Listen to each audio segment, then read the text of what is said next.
Saludos y bendiciones en Cristo Jesús, mis hermanos y hermanas. Esto es Senderos, es el programa radial de la Iglesia Episcopal, la Diócesis de Puerto Rico. Una bendición en este hermoso domingo de esta su hermana y amiga, Yadira Torres Rivas.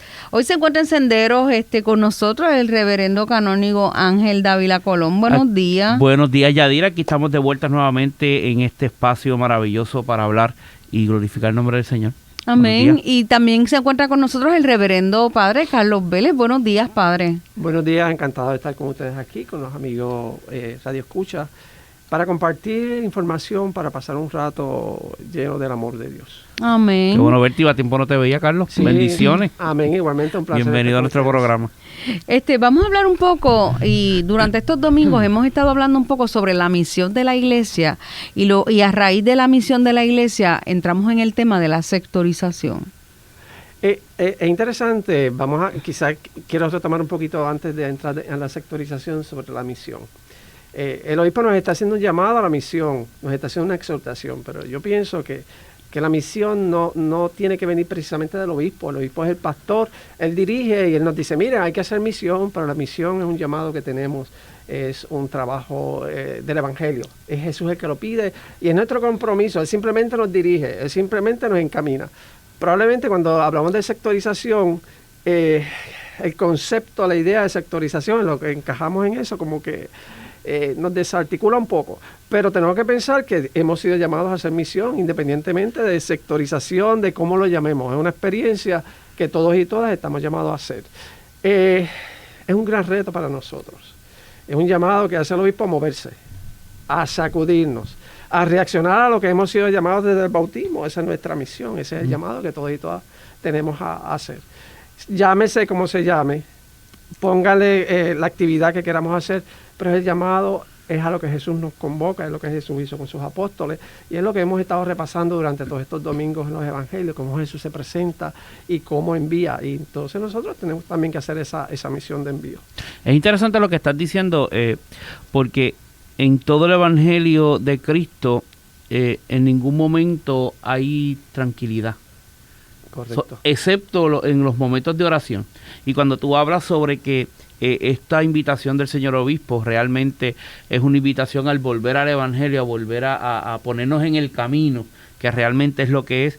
Y utilizaste una palabra maravillosa que es nos desarticula. Y para desarticularnos nos tenemos que mover. Perdón, tenemos que hacer otra cosa. Y nos desarticulamos y dijiste otra palabra, nos mueve. Por lo tanto, pienso que tenemos que salir entonces de la zona de confort donde estamos posiblemente y movernos hacia otra cosa. Cristo estuvo en constante movimiento por todos lados, y en Galilea, y en aquí, y en allá, y predicando la palabra y llevando. Yo creo que esa es la invitación y esa es la misión de la iglesia. Y qué bueno que trae esta palabra de desarticular, porque no solamente nos tenemos que mover físicamente, sino que yo creo que también tenemos que avanzar espiritualmente. Hubo un momento dado, yo creo que hay un estancamiento espiritual en algún momento, que yo creo que es momento de mover esas aguas espirituales. ¿Qué tú crees? Yo creo que sí, hermano. Mira, cuando hablabas ahorita del camino, Jesús se le decía a los seguidores, los del camino. Sí. Jesús hacía sus milagros en el camino, Jesús predicaba en el camino, Jesús acogía en el camino. Jesús no se sentaba a esperar órdenes. Él sabía lo que tenía que hacer. Y me parece que nosotros nos hemos sentado mucho en el camino, como iglesia. A esperar órdenes. Interesante. A esperar órdenes. Y entonces nos mueve, como que...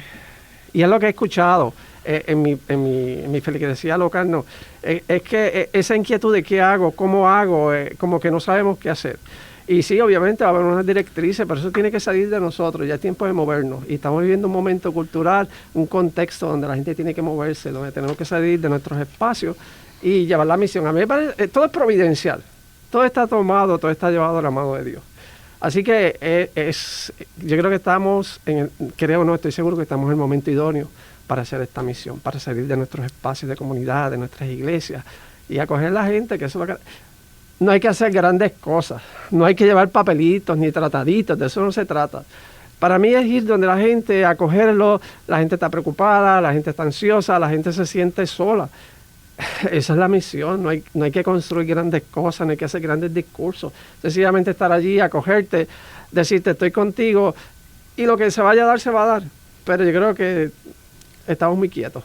Estamos muy callados y nos estamos justificando.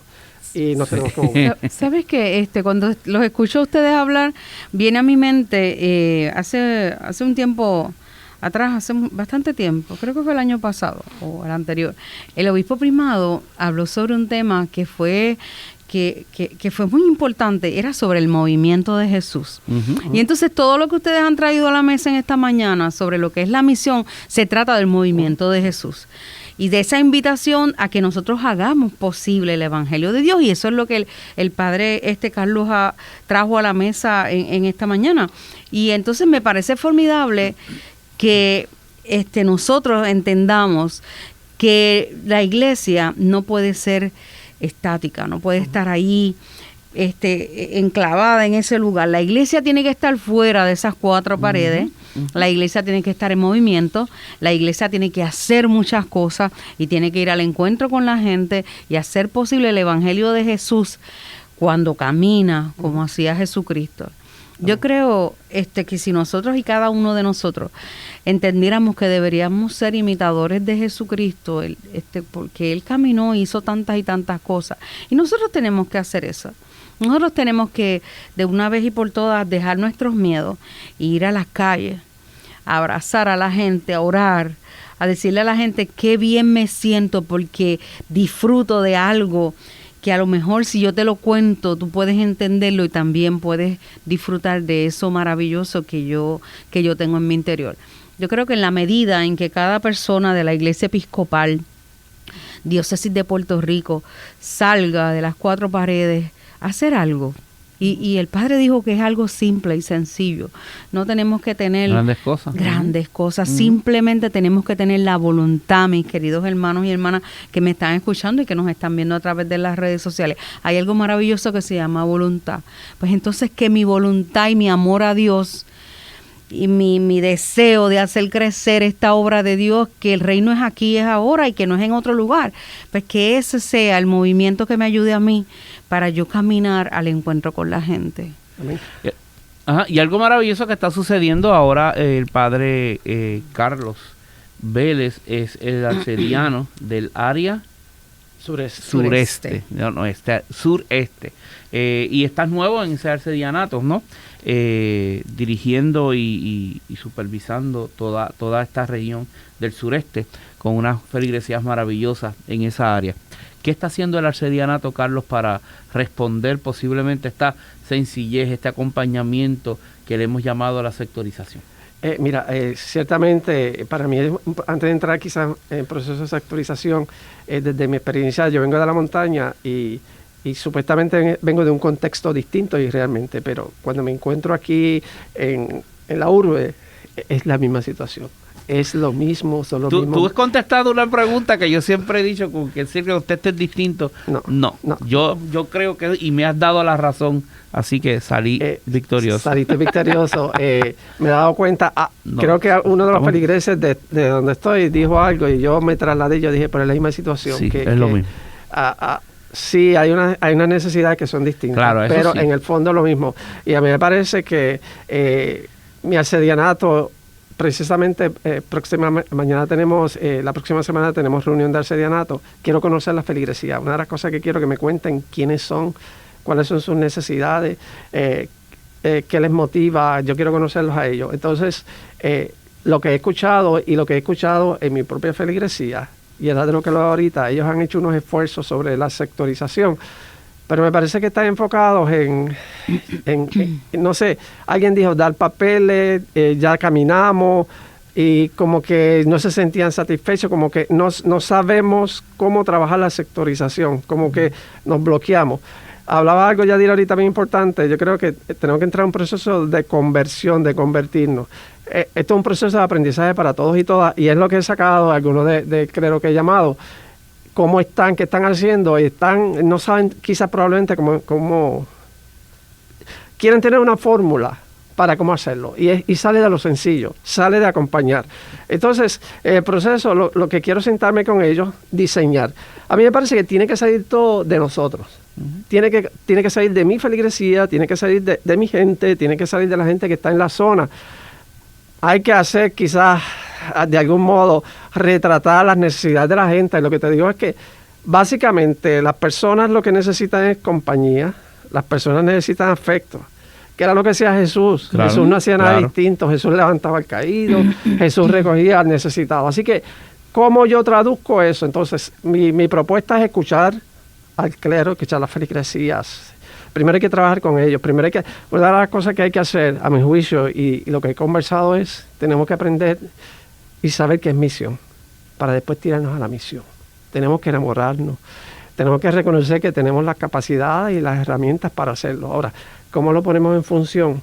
Ahí ustedes, el obispo, nos ayudan, ¿no? Nos dan Yo estrategia. pienso, eso que estás hablando, yo creo que la iglesia está preparada para eso. Mira, en unas conversaciones que tuvimos de staff de obispo y demás, estábamos hablando sobre lo que tenemos para responder a esas necesidades de esas comunidades. Por Alma Redes, ahora el Centro San Justo de Retiro, servicios sociales episcopales. O sea, nuestra iglesia tiene un andamiaje que puede responder a esa misión, que puede responder a esas necesidades de esa misión. Y cuando te escuchaba, hablaba de ir a la comunidad, simplemente acompañar, y cuando uno acompaña, interesante, uno recibe las necesidades de las personas, y yo creo que esa es la iglesia, claro, estar ahí para las necesidades. Eso fue lo que hizo Jesús, o sea, descubrió esas necesidades y las trabajó ahí y estuvo con estas personas que necesitan. Yo creo que la iglesia, nuestra iglesia episcopal, yo creo que está preparada, tiene los talentos, tiene los dones para todas esas cosas. Yo creo que, y una de las cosas que la gente necesita saber, por lo menos lo que yo he conversado con la feligresía en la que estoy ahora,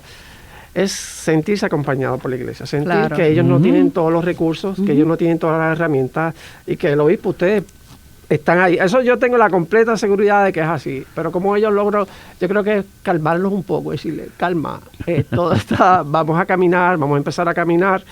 Vamos nosotros a empoderarnos, tenemos que orar.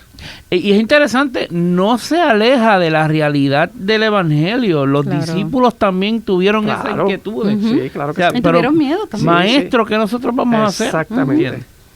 Yo creo que el aspecto de la misión de la iglesia y todo lo que la iglesia tiene en ese plan tan estratégico, yo creo que va a ser muy maravilloso y vamos a tocar muchas vidas, y yo estoy segura que la gente, los laicos, igual que el clero, está deseoso de empezar esta nueva etapa de la iglesia episcopal. Vamos a pasar en este momento a la mesa de la palabra. La misma está basada hoy en el Evangelio de San Juan en su capítulo 6, y el Evangelio lee de la siguiente manera: Yo soy ese pan vivo que ha bajado del cielo. El que come de este pan vivirá para siempre. El pan que yo daré es mi propia carne, lo daré por la vida del mundo. Los judíos se pusieron a discutir unos con otros. ¿Cómo puede darnos a comer su propia carne? Jesús les dijo: Les aseguro que si ustedes no comen el cuerpo del Hijo del Hombre y beben su sangre, no tendrán vida. El que come mi cuerpo y bebe mi sangre tiene vida eterna, y yo lo resucitaré en el día último. Porque mi cuerpo es verdadera comida y mi sangre verdadera bebida. El que come mi cuerpo y bebe mi sangre vive unido a mí y yo vivo unido a él. El Padre que me ha enviado tiene vida y yo vivo por él. De la misma manera, el que se alimenta de mí vivirá por mí. Hablo del pan que ha bajado del cielo. Este pan no es como el maná que comieron los antepasados de ustedes, que a pesar de haberlo comido murieron. El que come de este pan vivirá para siempre. En el libro de Juan, el Evangelio de Juan, se conoce como el libro de los signos. Jesús se presenta, Jesús dice quién es, Jesús viene a romper como siempre lo ha hecho con todo lo establecido. Y a mí me parece interesante cómo los que lo oyen entran en esa crisis, no lo entienden, no saben de lo que Jesús habla. Y la palabra está mal usada, pero es una forma de expresar que Jesús como que viene a validar lo que es Él. Viene a validar lo que es Él frente a toda esta gente que lo está escuchando, porque prácticamente trae otro discurso. Y aquí precisamente de estos domingos hemos estado hablando de Jesús, el pan de vida y demás. El domingo pasado yo hablaba en la homilía, yo conversaba, porque a mí me gusta conversar en las homilías. Yo quiero que la gente participe, yo quiero que la gente se haga parte de ese proceso. hacer un hilo conductual y que la gente, cada uno, ¿verdad?, desde su perspectiva, que es muy válida, pues aporte. Y entonces yo le decía a ellos que pensemos en Jesús. A veces cuando pensamos, sí, detrás de este fondo hay algo sacramental, lo que nosotros tenemos hasta hoy, que es el pan y el vino. Pero aparte de eso, tenemos que pensar en Jesús, ese pan que transforma, no en la oblea que yo te doy. Jesús no solamente está en el sacramento, Jesús te invita a hacer un cambio completo. Jesús lo que quiere es cambiar el modo en que vivimos. Él dice, yo soy el pan que ha bajado del cielo, no como aquel maná que tú te lo comes y te vuelve a dar hambre. Entonces, yo soy ese pan que te transforma. Pensar Jesús en lo que Él representa amor, Él representa transformación, Él representa acogida, Él tiene convicción. Y ese Jesús es el que me transforma, no tanto la oblea que yo le doy, que tiene su significado y es la presencia real de Él. Pero más allá de eso está este Jesús que nos cambia por completo. Entonces, tenemos que pensar, nada de lo que pasó es ajeno a nuestra realidad de hoy. Los discípulos decían, caramba, este tipo está loco, que si como su cuerpo, que si veo su sangre, no entendían lo que Jesús quería decir. Y yo me pregunto, en estos días, ¿entendemos eso? ¿Entendemos cómo ese Jesús me transforma, cómo ese mensaje me transforma, cómo ese Jesús me llama a la misión? ¿Cómo dejo de tener miedo? ¿Cómo dejo de confiar? ¿Cómo empiezo a confiar en el Espíritu que me guíe? Y Pablo, en la lectura que acompaña este evangelio, dice algo interesante. Dice, no vivan neciamente, no vivan tontamente. ¿Cómo tú vas a dejar de vivir neciamente y tontamente? Por nuestras fuerzas no podemos, porque estamos acostumbrados y programados a vivir de una forma. Solamente lo podemos hacer, quizás cambiar nuestra forma de vivir, nuestra forma de afrontar nuestra vida, nuestra realidad como hijos de Dios, como cristianos, transformándonos con la invitación que nos hace este Jesús, que va más allá de lo sacramental, que es importante, es como que revolucionarte la vida. Algo interesante, estás hablando de eso y me viene a la mente cuando estos últimos 2 domingos Jesús se presenta como el yo soy esto, el yo soy esto, se presenta como alimento, y en esta presentación yo creo que es lo que nos está diciendo, yo soy suficiente. Exactamente. No necesitas nada más, yo soy suficiente. Yo soy suficiente en tu vida para que estés afrontando tu situación. Yo soy suficiente en tu vida para que sigas caminando hacia adelante. Yo soy suficiente. Y yo creo que en este momento que la iglesia se encuentra en el camino, que está comenzando en el camino nuevamente a evangelizar, tiene que llevar ese mensaje. Cristo es suficiente en tu vida. Si me permite, estuve hablando con la canóniga Margarita Santos, y ella nos decía, es momento de que ya la iglesia y con el obispo Guerrero, que está con nosotros, obispo emérito de Venezuela, está aquí con nosotros, y decía, es momento que la iglesia comience nuevamente a decir, Cristo es nuestro Señor y Salvador personal. Y yo creo que la iglesia tiene que volver a retomar esta retórica maravillosa de decir, Cristo es nuestro Señor, Cristo es nuestro Salvador. Ese sacrificio en cruz no fue en vano. Y esto no es cosa de otras iglesias, esto es cosa de evangelio. Y a eso fue lo que Cristo nos vino a decir. Yo soy suficiente, yo soy el pan, yo soy tu alimento, el alimento que te da energía. Entonces, en esa segunda lectura sigue diciendo, aprovechen bien el tiempo, procuren entender cuál es la voluntad del Señor. Más adelante dice, y llénense del Espíritu Santo de Dios. Cosa más maravillosa que Pablo nos está diciendo es que Dios, Cristo Jesús, es suficiente a través del Espíritu Santo. Algo maravilloso. Para mí tenemos que retomar lo que tú dices, y no debería ser, nosotros no deberíamos retomar, porque nosotros, el vivir el Evangelio no hay que retomar nada, porque se vive y se está. No es que tú dejas en un lado y vuelves y retomas, pero tenemos muchas cosas encima, tenemos muchas cargas. Yo he escuchado, y nosotros escuchamos, la situación está complicada, llegó María, llegaron los huracanes, ese discurso está. Entonces, es momento de repensar cuál es nuestra realidad como cristianos. O sea, ¿qué pasó con mi fe? ¿Qué pasó con mi vida como cristiano durante toda esta crisis? ¿Dónde yo estaba? Dejé toda mi realidad, mi encuentro con Dios, mi realidad con Dios, para entonces ocuparme de estas cosas. O sea, como que no nos podemos desdoblar. Y sí, tenemos que regresar a esa realidad de lo que somos, a lo que Dios nos ha llamado, a ese primer amor, como decimos.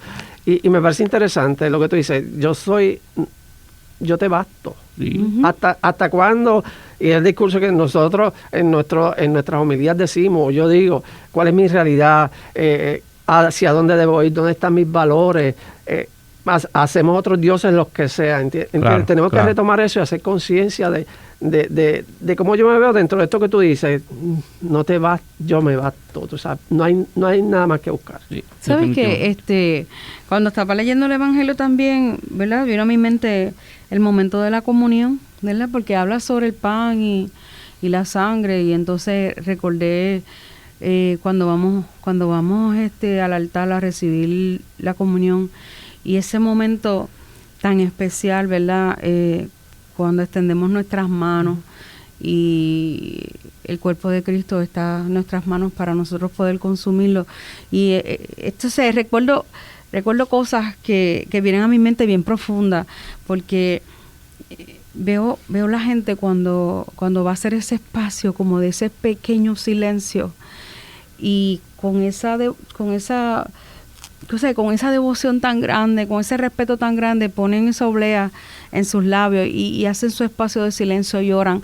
Y yo digo, Dios mío, ¿cómo vamos a romper? ¿Cómo es posible que a veces nosotros mismos rompamos esa comunión?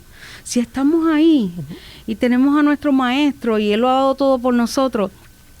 Y yo estaba pensando, cuando el Padre planteaba que la Escritura lo que dice hoy es que Jesús está diciendo que es suficiente para todos. Yo soy el que soy.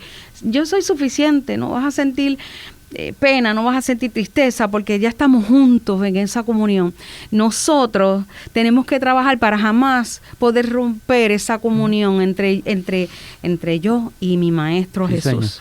¿Entiende? En la manera en que yo pueda estar unido ahí, no es en el momento de la comunión, es todos los días de mi vida, cada minuto, con cada cosa que me suceda. Pues ese vínculo tan especial y tan fuerte jamás va a ser roto por nada de lo que me pueda suceder a mí. Yo creo que en la medida en que yo haga eso, que yo vea y sienta en mi corazón que yo no necesito nada más, porque yo lo tengo todo cuando tengo a Jesucristo, cuando hago ese momento tan íntimo entre los dos, pues yo creo que todo lo demás se va a solucionar y vamos a ver la vida de otra manera, con otros ojos. Y yo creo que eso es lo que nos falta. Sí. O sea, no podemos romper ese vínculo de comunión entre nosotros y nuestro Maestro Jesús. Mira, yo creo que una cosa que yo digo siempre y sugiero, yo abro el sagrario y yo saco las obleas. Tú vienes y extiendes tus manos, como tú dices, tú te conviertes en ese sagrario viviente. Claro. Algo tiene que pasar en ti, tiene que ser una transformación. Y tu realidad es que tú entras en ese proceso, esa comunión con Dios, y eso tiene que salir contigo. Eso no se queda aquí. Y es lo que tú dices. O sea, debemos estar conscientes de lo que pasó, de lo que salió conmigo, que siempre estuvo, pero en ese momento lo actualizo. Y ese proceso nos hace falta, ese encuentro y esa entrega y vivir esa realidad, esa es mi realidad, esa debe ser nuestra realidad todos los días. Ha sucedido muchas cosas maravillosas durante todo este tiempo en nuestra iglesia de celebraciones litúrgicas, claro, ¿verdad? Y la iglesia está contenta, pero hay una perspectiva bien importante y es el final. Este final de la epístola del día de hoy de Efesios 5 dice: den siempre gracias a Dios, al Padre de todas las cosas, en el nombre de nuestro Señor Jesucristo. Y es esta dimensión del agradecimiento. Amén. Exacto. Yo creo que nosotros, dentro de todo este proceso que hemos estado hablando en la mesa de hoy, es maravilloso, pero yo creo que no debemos perder de perspectiva el ser agradecido. Correcto. Yo creo que Eucaristía, bueno, yo creo no, Eucaristía significa acción de gracia. Eso es así. Yo creo que nosotros hoy, domingo, vamos al templo a dar gracias a Dios. Gracias por lo que tenemos, gracias porque Él se presenta como el que basto, lo que soy suficiente, se presenta como alimento. Domingo pasado también se presentaba como alimento. Va consistentemente diciéndonos: Yo soy el que te alimenta, yo soy el que te da energía. Yo creo que nosotros debemos ser agradecidos, no solamente agradecidos con Dios, hermanos y hermanos, sino agradecidos con la vida, agradecidos con aquel que nos ayudó en algún momento dado, agradecidos con quien nos formó, agradecidos con el amigo que está a nuestro lado, agradecidos con el vecino que está pendiente, agradecidos por mi papá, por mi mamá, agradecidos por la vida, por la familia que tengo. Es el agradecimiento a Dios por todo lo que tengo. Tenemos tanto y hay veces que nos olvidamos de lo que tenemos. ¿Sabes qué, padre? Cuando te estaba escuchando ahora, vino a mi memoria un evento bien hermoso en mi hogar. El padre Ríos nos enseñó a orar, ¿verdad? Entonces yo recuerdo un día que nos sentó todos y ya eso era un ejercicio que hacíamos en nuestra casa. Y el día de las oraciones, pues participábamos todos, éramos pequeños, mi mamá y mi papá. Y entonces ese día él dijo, vamos a aprender a orar. Entonces para orar lo primero que tienen que aprender es a dar gracias. Y hoy solamente las oraciones son de agradecimiento. Y después que terminamos de orar, porque éramos pequeños y dijimos tantas cosas que yo recuerdo y ahora me dan, ¿verdad?, mucha gracia porque en nuestra inocencia de niños, mis hermanos y yo, dimos gracias por muchas cosas. Y ahora de adulto, ¿verdad?, en las conversaciones que tuve con él, un día dije, oye, qué maravilloso que el día que me enseñaste a orar, me dijiste que lo primero que yo tenía que hacer era dar gracias. Porque a veces no nos damos cuenta de la maravilla de solamente, y mi papá decía eso siempre en su oración, doy gracias a Dios por abrirle en esta mañana los ojos a la luz. Yo lo repito en mis oraciones, lo aprendí de él. Y es que a veces nuestra humanidad quiere que las acciones de gracia sean con cosas demasiado de grandes. Y no, usted tiene que dar las gracias como dijo el Padre, por todo. Porque todo es un regalo de Dios maravilloso. Vivir es un regalo de Dios, respirar es un regalo de Dios. Tener amigos buenos es un regalo de Dios, nuestros hijos, nietos, toda esa gente que nos hace vivir experiencias maravillosas. Nuestra comunidad de fe es un regalo de Dios. Definitivamente. ¿Sabe? Y yo creo que nosotros tenemos que ser sinceramente agradecidos con todo. Yo creo que hay que dar testimonio de eso. Hay que dar testimonio y cómo podemos transmitirlo con nuestra vida. Claro. Nada de lo que viene de Dios es para otra cosa que no para bendición. Y definitivamente, tú sabes, Dios nos ama si supiéramos cuánto Dios nos ama. Eso es así. Si experimentáramos ese amor y si fuéramos capaces, no solamente experimentar ese amor de Dios, compartirlo en cualquier gesto que hagamos. Y entonces así vamos a demostrar lo que decíamos ahorita, cuán presente, cuán vivo está Dios en mi vida, cuánto ese Dios, ese Jesús que es pan, que es pan de vida, se hace así es como único lo podemos transmitir. El padre Fran, en una homilía que estuvo el miércoles, que fue el día de Santa Clara, así los franciscanos estamos reunidos, y él decía en su homilía que hay que ser santos, hay que buscar la santidad. Pero mira qué interesante, y todo el mundo quedó, oye, estamos tras eso, pero él decía, ¿y cómo comenzamos a buscar la santidad? Él decía, siendo testigo de Cristo y teniendo buen testimonio de vida. Y yo me puse a pensar, ¿es cierto? Como yo puedo empezar a practicar la santidad así, practicando y siendo testigo y teniendo buenos testigos, teniendo buen testimonio de vida. Así que yo creo que está maravilloso todo lo que le sacamos al Evangelio de Dios. Gracias, Padre Carlos, por estar con nosotros. De verdad que sí. Un placer. Me encanta estar con ustedes. Tengo una relación de amor y de fraternidad. Sí, de muchos años. Ustedes, muchos años. Así que para mí es un placer inmenso estar con ustedes. Saludos a todo el arcedianato del área sureste. Sí. ¿Yadira? Ya casi estamos a punto de concluir este sendero, que es el programa radial de la Iglesia Episcopal, la Diócesis de Puerto Rico. Gracias a ustedes que nos han sintonizado a través de las ondas radiales y a través de los medios de comunicación que tenemos. Bendiciones, Padre. Bendiciones. Oramos de manera especial que la paz de Dios, que excede todo entendimiento, guarde nuestros corazones en nuestra fe y en nuestra mente, y que la bendición de Dios, la del Padre, la del Hijo y la del Espíritu Santo, descienda sobre cada uno de nosotros y permanezca para siempre. Amén. Hasta el próximo domingo. Bendiciones.